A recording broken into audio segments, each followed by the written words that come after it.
Hi weavers, അസ്സലാമു അലൈക്കും. എല്ലാവർക്കും നമ്മുടെ ചാനലിലേക്ക് സ്വാഗതം. എല്ലാവർക്കും സുഖമാണെന്ന് വിശ്വസിക്കുന്നു. എല്ലാവർക്കും ദൈവത്തിൻ്റെ രക്ഷയും സമാധാനവും ഉണ്ടാവട്ടെ എന്ന് പ്രാർത്ഥിക്കുന്നു. അപ്പോൾ ഞങ്ങളിവിടെ തമിഴ്നാട്ടിലാണുള്ളത്. അപ്പോൾ ഇവിടെ ദീപാവലിയാണിപ്പോൾ.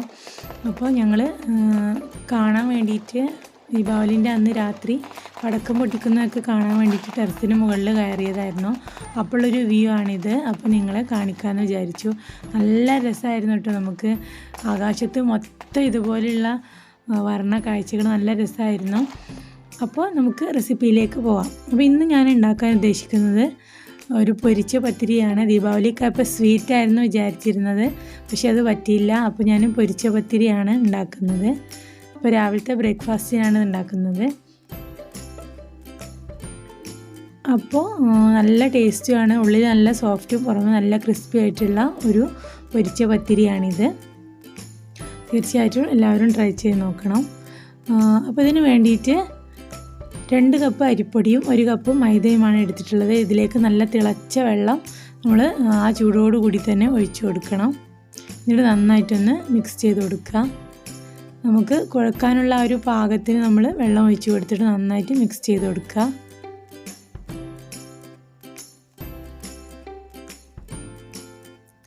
എന്നിട്ട് നമുക്കിതിലേക്ക് 1/2 കപ്പ് തേങ്ങ ചിരകിയത് ചേർത്ത് കൊടുക്കാം. നിങ്ങൾക്ക് വേണമെങ്കിൽ 1 കപ്പൊക്കെ ചേർത്ത് കൊടുക്കാം. ഞാനിപ്പോൾ കുറച്ചാണ് ചേർത്ത് കൊടുത്തത്. ഇനി കുറച്ച് 1 ടേബിൾ സ്പൂൺ കരിഞ്ജീരകം ചേർത്ത് കൊടുക്കാം. ആവശ്യത്തിന് ഉപ്പ് നമ്മൾ വെള്ളത്തിൽ ചേർത്ത് കൊടുത്തിട്ടുണ്ടായിരുന്നു.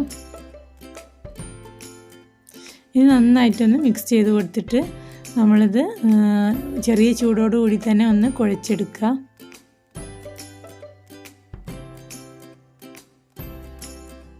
ഇപ്പോൾ ഇതിവിടെ കുഴച്ചെടുത്തിട്ടുണ്ട്. ഇനി ഇതിൽ നിന്ന് അത്യാവശ്യം വലിയൊരു ബോളെടുത്തിട്ട് നമുക്കിതുപോലെ പരത്തിയെടുക്കാം.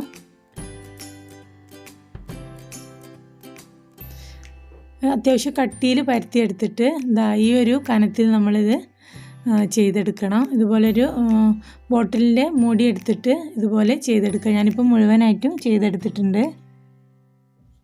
ഇനി ഒരു പാനിൽ ചൂടായ ശേഷം എണ്ണ ഒഴിച്ചു കൊടുക്കാം.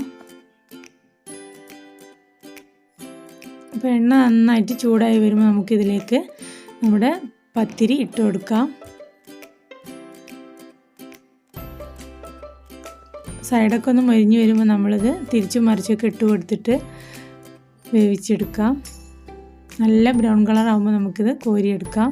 ഹൈ ഫ്ലെയിമിൽ ഇടണ്ട കേട്ടോ, ലോ ഫ്ലെയിമിൽ ഇട്ടിട്ട് സാവധാനം വേവിച്ചെടുത്താൽ മതി. അപ്പോഴാണ് നമുക്കിതിൻ്റെ ഉള്ളൊക്കെ നന്നായിട്ട് വെന്ത് കിട്ടുള്ളൂ. അപ്പോൾ ഇതിവിടെ റെഡി ആയിട്ടുണ്ട്. അപ്പോൾ തേങ്ങയൊക്കെ കൂടുതൽ ചേർത്താൽ നമുക്കിതിൽ കൂടുതൽ എണ്ണ പിടിക്കുകയൊന്നുമില്ല. അപ്പോൾ ഇനി ഇതുപോലെ മറ്റുള്ളതും ഫ്രൈ ചെയ്തിട്ട് കോരിയെടുക്കാം. ഞാൻ 2 വീതമൊക്കെ ഇട്ട് കൊടുക്കുന്നുണ്ട്. നമ്മുടെ പാനിൻ്റെ വലിപ്പം അനുസരിച്ച് നമുക്ക് 2 3 ഒക്കെ ഇട്ട് കൊടുത്തിട്ട് ഫ്രൈ ചെയ്തെടുക്കാം.